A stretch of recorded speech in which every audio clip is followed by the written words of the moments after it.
коалицијскиот потенцијал на ВМРО-ДПМНЕ станува се посилен. Еден од најсилните партнери на коалицијата стануваат демократските сили на ромите. За овие прашања разговараме со лидерот на партијата Шабан Салију. Господин Салију, добре дојдовте во студиото на Република. Добро ве најдовме, ви благодарам на поканата и се надевам дека денеска ќе можеме отворено да зборуваме за доста проблеми на ниво на државата во врска со политиката. Така, велите дека вашата партија е еден од најсилните коалицијски партнери на ВМРО-ДПМНЕ. На што се должи тоа? Значи, зборувам и тврдам дека партијата Демократски сили на ромите е најсилна прворомска политичка партија во државата и една од поголемите, не помалите политички партии во државата. Во коалицијата со ВМРО-ДПМНЕ ние работиме и докажуваме, значи се докажуваме преку сите активности, не само преку избори, дека сме најсилен коалиционен партнер на ВМРО-ДПМНЕ. Тоа го потврдуваме и со локалните избори, каде што имавме некаде бројка околу 16.200 наши гласачи кои излегоа низ територијата на Република Македонија, односно од сите општини каде беа интерес за добивање на градоначалничкото место и советот во самата општина. Потоа, еве се потврдивме и со протестите. Ние со големите протести кои беа одржани пред месеци, 20 дена колку беа, извадивме околу 2300 луѓе, бевме видливи и според бојата на нашата партија, тоа е резеда боја, мало идена кај зелено, и со сите останати претходни активности откако сме во коалиција со ВМРО-ДПМНЕ. Нашата политичка партија ДСР е во коалиција од некаде од 2003 година и е прв коалиционен партнер на ВМРО-ДПМНЕ и од македонските политички партии и од останатите. Значи, као партија коалицираме од 2003 година и никогаш не сме се помериле да одиме во други коалиции, во трети. И сега, најлошо кога ни беше, останавме лојални и доследни на нашата коалиција со ВМРО-ДПМНЕ, односно, останавме во еден нераскилен дел као коалиција на демократските сили на ромите со ВМРО-ДПМНЕ. Кога зборувам дека сме организирана политичка сила и сериозна политичка партија, зборувам за структурата на нашата партија. Значи, имаме околу 43 општински организации низ територијата на Република Македонија. Тоа не е огранок со еден човек или два, тоа го докажуваме и со нашето партиципирање на сите настани со ВМРО-ДПМНЕ. Значи, и кога му беше најтешко на ВМРО веднаш после која ние ги победивме претходните избори 2016 година кои беа, ама не формиравме, иако имавме разлика од два пратенка, не формираме влада. Тогаш сите политички партии помали коалициони, лево-десно заминаа, ние останавме со ВМРО-ДПМНЕ. Учествувавме и кога тешко можеше да се излезе и со 200-500 луѓе, ние постојано бевме на сите избори. И лично, као председател на нашата политичка партија, имав закани, повикувања и во финансиска полиција и во други структури. Хаос беше направено во дирекцијата за заштита и спасување, вика дека со комбиња била вадена одредена документација, сето тоа како мене лично да ми се наштети. Значи, останавме со ВМРО-ДПМНЕ и ќе продолжиме. Така, за Дирекцијата за заштита и спасување ќе позговоруваме подоцна. Кажете ми сега, велите дека вашата партија донесовте околу 15.000 гласа. 16. Тоа математички гледано е околу 2 пратеника, што воопшто не е малку кога би сметали. Во нашите добри времења во коалицијата со ВМРО-ДПМНЕ, тоа на самите пресови после изборите го кажуваше представникот на пресовите од ВМРО-ДПМНЕ дека имавме некаде околу 24-25 гласови. Партиципиравме на парламентарните избори. Значи, во една подобра ситуација. Сега, сепак сме на локална власт во државата, дури мислам дека можеме комотно да извадиме околу 20.000 со една добра поддршка со нашиот најсилен коалицијски партнер ВМРО-ДПМНЕ, можеме комотно да го зголемиме нашето членство и тоа се прави постојано. И луѓето, членовите, тоа и оние кои не се наши членови, веќе го препознаваат сите во државата дека ние брзо ќе дојдеме и на централна власт, тоа е неминовно, такво прашање воопшто не треба да има. Меѓутоа, кога ќе бидат тие избори? Веќе луѓето бара да прејдат на наша страна и ги примаме. Секако со отворени врати за да го зголемиме нашето членство. Тие два пратеника кои се прерачунаа, меѓутоа многу посилно ќе биде доколку ние настапиме со една изборна единица. Така, тоа сака да кажам. Што Тогаш повеќе би ви одговара? добиле секако два. Според оние мои податоци, ако имаме и 22-25 илјади и 3 пратеника, зошто не? Значи, тогаш е добро, пак ќе коалицираме со ВМРО ДПМН ние, меѓутоа, секако подобро ќе се позиционираме, значи ќе бидат препознатливи нашите гласови, нема да има дилема дека тоа се пратеници на нашата политичка партија.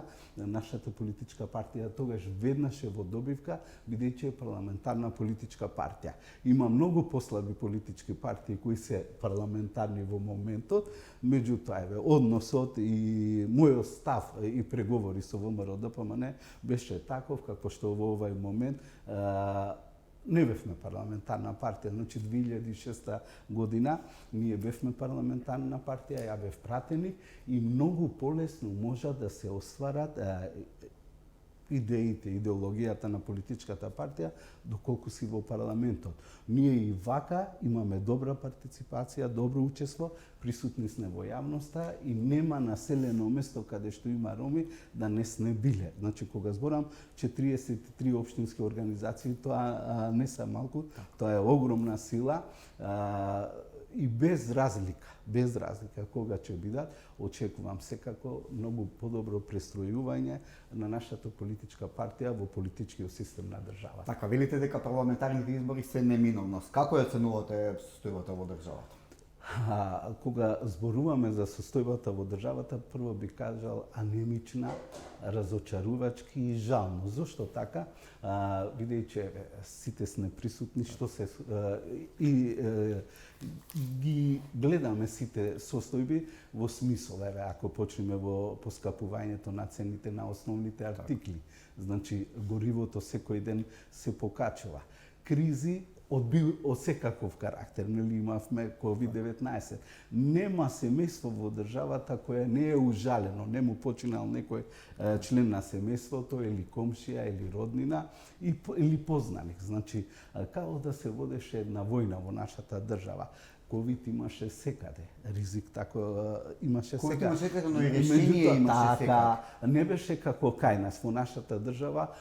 Последни со вакцините, да не беше Србија, ние немаше ни половина од овие што се вакцинирани, да видиме вакцинирани. Трчавме, лично ја, во Ниш да се вакцинирам. Зашто? Затоа овде што немаше превенција, не се предвидеа, не се детектираа на време одредени проблеми, се водеа други некои политики кои направи голема штета. Еве и енергетската криза. Последни сме. Оваа влада тешко ја води превенцијата и мислам дека и кризата тешко ќе ја поминиме енергетската, бидејќи нема навремено превземени политики во справување со енергетската криза. Решението е ќе бараме од Вучич. Апсолутно, како што ги гледам работите, самата цена на дрвата за горење покажува од 3500 веќе околу 5000, сигурен сум дека ќе надмини цена и од 8000 во текот на зимниот период. Меѓутоа, не е само ова криза, еве и политичка, мислам, криза во смисол на преговорите на дворешната политика, не е само економската, е во катастрофална состојба.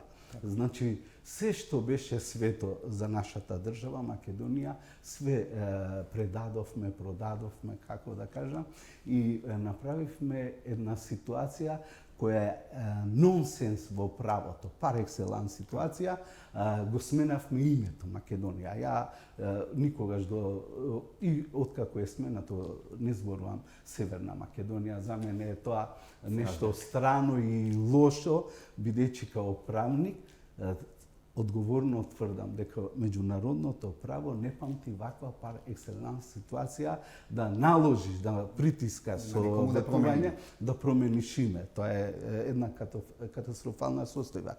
Значи, како и да е, целосно она што се случува во државата налага на хитно седнување на сите политички партии, политичкиот систем во државата, да седнеме и да донесеме одлука за брзи парламентарни избори. Во спротива, хаос целосен. Но се чини дека власта е речена да го истера мандатот до крај. Видите, јас лично моје мислење и моите анализи кажуваат дека направиле да не може ова да се издржи, че пукне, а може и да се случи секој момент, нели? Ова што е неподносливо, неодбранливо, значи кога и да е, ќе се покажи лошата водена политика во државата. Оно што ми се доканува најмногу се социјални немири, луѓето не може да го поминат месецот. Апсолутно. Топлото време можеш да го помине некако, че регулираш и така, меѓутоа зимата е катастрофална. Не можат семејствата да се одржат, нели? И клима една обична топлотна во самите стамбени објекти, нели? И потоа куваат, нели, готва со дрва и така натаму. Ова е неподносливо. Се она што се случува налага хитно формирање, дали каква влада е една брза би била техничка, проширена и како ќе ја наречеме, али зашто мора да имаме и она брзинската, се уште не е укинат законот за брзинска влада. Мора да се смени подхитно и овој парламентарен состав, кој е индиферентен према состојбата и брани нешто што не е одбранливо, што е невозможно и е многу видливо, како да речам, постојано се случуваат некои кризи кај нас и мора да дојде до една квалитетна, професионална влада кој ќе го измени животот на нашето население, кој живи на жалост во една многу тешка ситуација,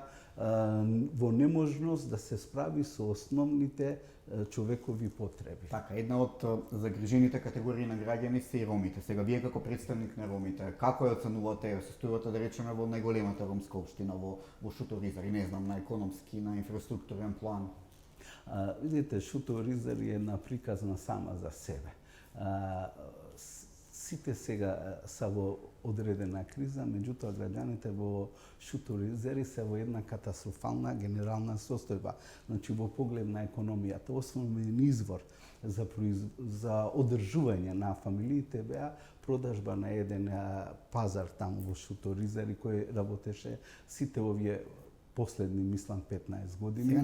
Сега не работи пазарот на тоа место. Од градоначалникот и одреден инвеститор градат згради, свој друг пазар претходниот го продаде, каде што и самите издавање на тие дучани биле многу поскапи и она по цените кои продаваат таму граѓаните тешко одржливо е. Мислам дека состојбата уште полоша станува, порано се одржува со тој пазар, сега општо познато дека процентот на ромската заедница, посебно во Шуторизари, е на вработување во органите на државната управа, во администрацијата, владата и другите структури, институции во државата, е многу мал. И резултатите од тоа, и овој пазар сега не работа со месеци, цело лето, од пролет кога е тоа, настанот, луѓето не работа. Ја не знам како ќе го истераат оваа зима, годината и така натаму. За жал, народот гласа како што гласа, меѓутоа за време на локалните избори имаше повеќе ромски политички партии и секогаш излегуваат во Шуторизари некаде околу 4,5 ромски гласови и тие се делат во партиите. Некој ќе добие 700 гласа, некој 1100, 1300 и така натаму. Меѓутоа, кој ќе успее да направи пазар со албанските гласови станува градоначалник. Значи, не ромските гласови одлучуваат за градоначалник во Шуторизари. Значи таму се клучни албанските гласови. Апсолутно. Политичките партии на албанците имаат своји општински организации во Шуторизари, каде тие ќе се припоја со своите гласови, тоа е мнозинството и во советот на општината. Така, проговоривте за стапеноста на ромите во општинските и во државните институции. Тоа директно е поврзано и со нивниот вкупен број. Колку испаднаа ромите на последниот попис? Значи, на жалост, последниот попис не ја одразува апсолутно вистинската состојба, односно бројка на ромската заедница во државата. Мислам, тој попис е нелегитимен. За нас, нашата политичка партија Демократски сили на ромите, и погрешен. Ние не го прифаќаме јавно и преку пресови и многу медиуми истакнуваме дека тој попис е на еден начин екзодус на ромската заедница. Значи, околу 46.375 роми по овај попис излегла. А бевме со претходниот попис, значи уште во 2002 година, 53.789, односно во проценти 2,66 бевме, а сега сме 2,50. А што се должи тоа? Многу иселени са? Не. Еден мал дел нормално се иселува како кај сите заедници. Мислам дека е злоупотребен овај попис према ромите, направен е екзодусо, на што го викам ја. Одредени бројки, односно вистинската бројка која треба да има ромска заедница, се продадени за политички интереси на одредени партии. Значи, уште потажно е што овај попис немаше и член на Државната комисија од ромската заедница, за да ги брани интересите на самите роми, и во ниеден начин, според нашите пописи неколку пати кои ги извршивме во државата, ви реков дека точно знам каде има и две куќи во одредено село низ Македонија и така натаму. Ние, еве конкретно ја, од 91 година сум во политиката и знам што е асимилирано, кои се декларираат обратно, ама и ја знам вистинската бројка на ромската заедница. Ние сме некаде, во зависност од одредени промени, значи варијабилна е нели цифрата, околу 100 до 110.000 роми има во нашата држава. Само во Скопје сигурно има со Шуторизари повеќе од 30.000 Шуторизари и другите општини, нели, во Скопскиот регион бројат 35 до 37.000. Што сакате да кажете конкретно за пописот? Дека одредени роми за одреден финансиски надостан се пишувале нешто друго што не се? Не, ги пишувале. Бидејќи има ситуации, имавме дојави дека на тој попис во поголем дел немало роми попишувачи, нели? По правилно треба да има во структурата тројца или во зависност од местото кое се посетува, дали има граѓани од ромската заедница, треба да има во тие структури представник од ромска заедница. За мене, бидејќи не се водеше она што предлагаше нашиот коалиционен партнер ВМРО-ДПМН, по електронски пат да се спроведе, да се почека некој подобро време, зашто тогаш беше и короната, нели, COVID-19. Не се превземаа сите мерки и сите законски обврски да се спроведе еден успешен попис. Овој попис ние као роми и ромскиот НГО невладин сектор не го признава и сите политички партии од ромската заедница не го признаваме. Ова е отворено атак врз ромската заедница, направена е голема штета, бидејќи пописот не е само бројки. Во зависност од тој попис ние добиваме одредени бенефити, одредени права, индивидуални и колективни права, нели, во погледи во сферата на образованието, во здравството и во другите системи, нели. Тој попис за ромите, па и за останатите, значи живот, нели? Еве многу едноставно, во Пробишти мислам дека има некој конкурс за поделба на станови, социјални станови, така. Значи, ако законски се зема во предвид и структурата, односно населението кој живее во Пробишти, би требало повеќе роми да имаат такви социјални станови. Меѓутоа, ако бројката е мала, и правата се, и потребите кои државата треба да ги даде, ги ограничува. Така, за крај да прозборуваме за Дирекцијата за заштита и спасување. Вие бевте поранешен директор на ова установа. Како оценувате нивната работа? Летово се чини дека пожарите ги поминавме само со еден сервисиран авион од страна на дирекцијата, не се стакнав ни за поплавите кога беа. Не спаси ли Господ оваа година од поголеми пожари и поплави? Интересно, кога започнав 2008 година да директорувам во Дирекцијата за заштита и спасување, во една ситуација еден министер, не е важно кој е името, вика Господ ќе не спаси од пожарите. И сега го има. Во овој момент дождовите навистина беа обилни и чести беа, нели, поројни дождови и ја спасија ситуацијата секако.